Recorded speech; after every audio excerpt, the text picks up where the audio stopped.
Yo, jumping straight to it, Ja Morant has found a team, y'all. I had just made a video about how crazy it was that Ja Morant hasn't found a team yet, how Memphis Grizzlies was desperately shopping him around to the league, and basically there was no interest. We're already seeing over the last year or so the departure of Dame, the departure of Jaren Jackson Jr. So we already know that Memphis Grizzlies is in rebuild mode, and it's just a matter of time before they got Ja Morant out of there. So I think it broke yesterday that Ja Morant got picked up by the Portland Trailblazers, and it wasn't really for that much, you know. Still going to be interesting to see what Portland do. They got a lot of guards over there. And now they got Ja Morant, Dame Lillard. You got Scoot Henderson. You got Avlia, the tall point guard cat. So they still on the team. Memphis ain't acquired none of those guys for Ja. So they definitely probably going to do something. They're probably going to get rid of one of them young pieces like Scoot Henderson or something, get him on a trade, get somebody in return to him. But I really like that lineup with Dame and Ja and maybe Avia and I think they got rid of the grandson in order to get Ja. So I'm happy Ja getting another opportunity somewhere else out of Memphis.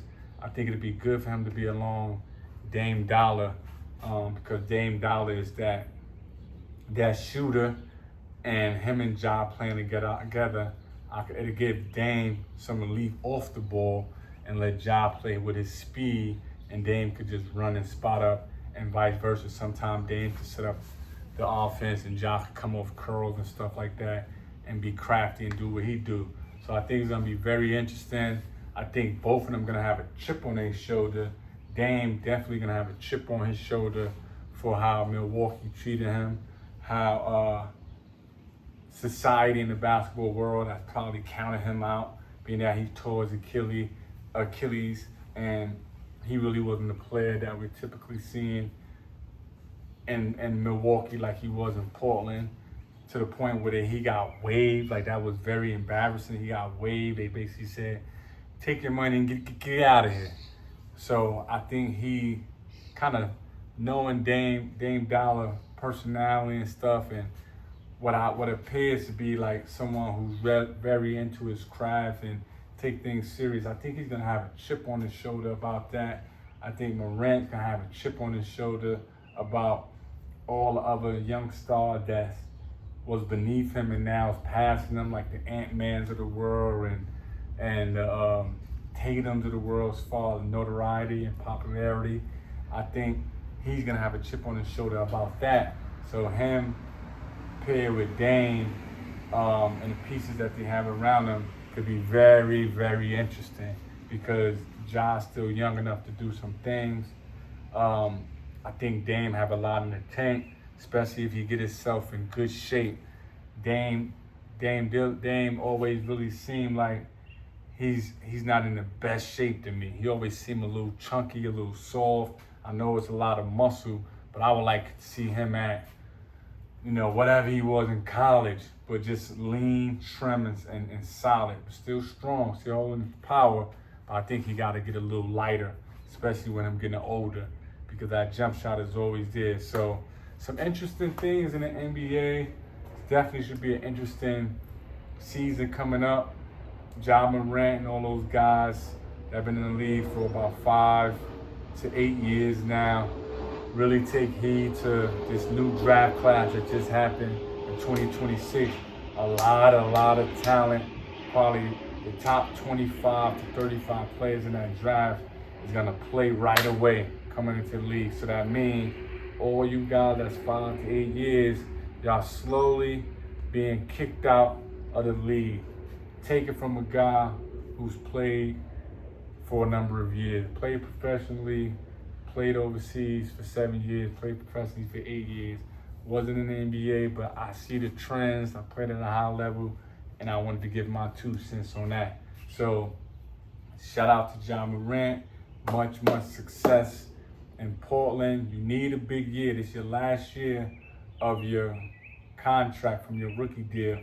So you gotta have a wild, fantastic year. Get in that gym. Shoot with Dame every day.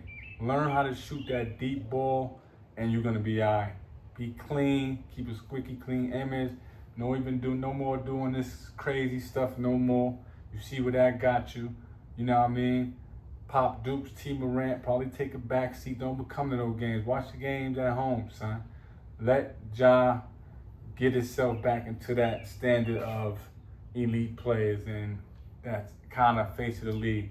And what was very interesting is that even when Ja ended up making his decision, ESPN didn't even cover it. Like, if they did, I missed it. But somebody posted on social media that Ja was traded to Portland. I'm like, damn, I was watching ESPN. I ain't hear nothing about Ja name. I go on YouTube and search it, and Shams Charania is doing a report talking about the trade with Ja Morant, but it's not on the ESPN platform. It's like on another, maybe NBA TV or generic looking TV show, to where it's like, we're going to talk about Ja Morant's trade, but we're going to give you his story on this lower platform, because we done with him. We don't want to talk too much about him. We don't want to give him too much light. And that's crazy, because at one point they wanted him to be the face of the league. And when they don't like you, they ain't rock with you, they don't rock with you. Get in the comment section. Let me know what you guys think. Live life, make it happen, baby. Peace.